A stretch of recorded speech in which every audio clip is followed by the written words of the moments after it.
magsimba kita.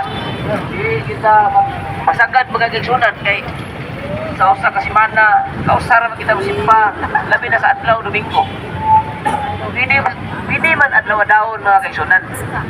Pero ang pinaka-importante yun mo, gining adlaw nga Domingo. Nga di, ginato ni angay, no? Sa iluan, sa, kung nalata sa, tawag ko, okasyon ba? No? Wala tayo mga kakulian. So, nakakit tayo panahon yun, musimba, ni.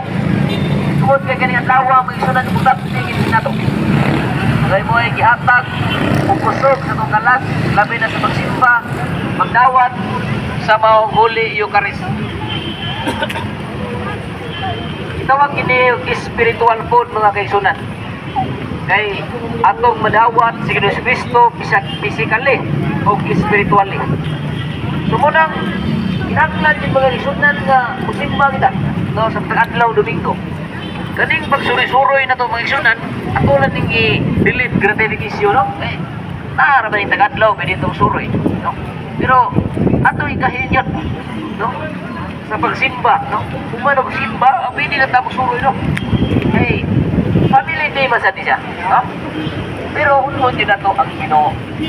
Naman na mabasa sa Salmo 113, punog 2 magit. Na God first yun, na before tanan nga gimbuhaton. Kumunang unahon yun na to ang Ginoo mga igsunan.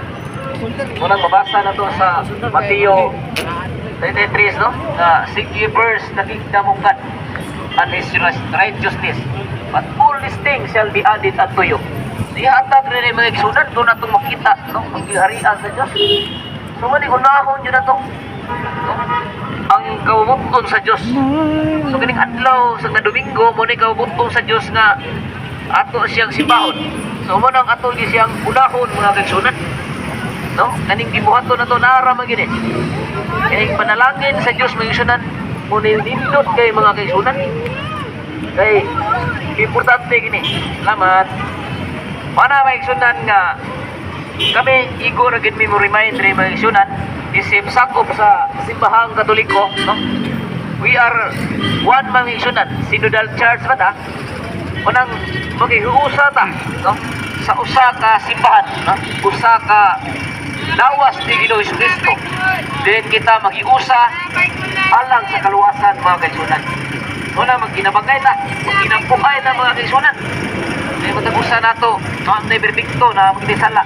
Unang iampo na to mga kaigsunan. Kami sa diampo ninyo, maginampuay kita. Mo gini, ingon ni Kristo dia sa Juan 5:6, no? Isipin na diampo ninyo mga suod, maginampuay ta sa usa-usa. So na ginagpakampo, no? Labi na karon mga igsunan na adlaw na sa Semana Santa.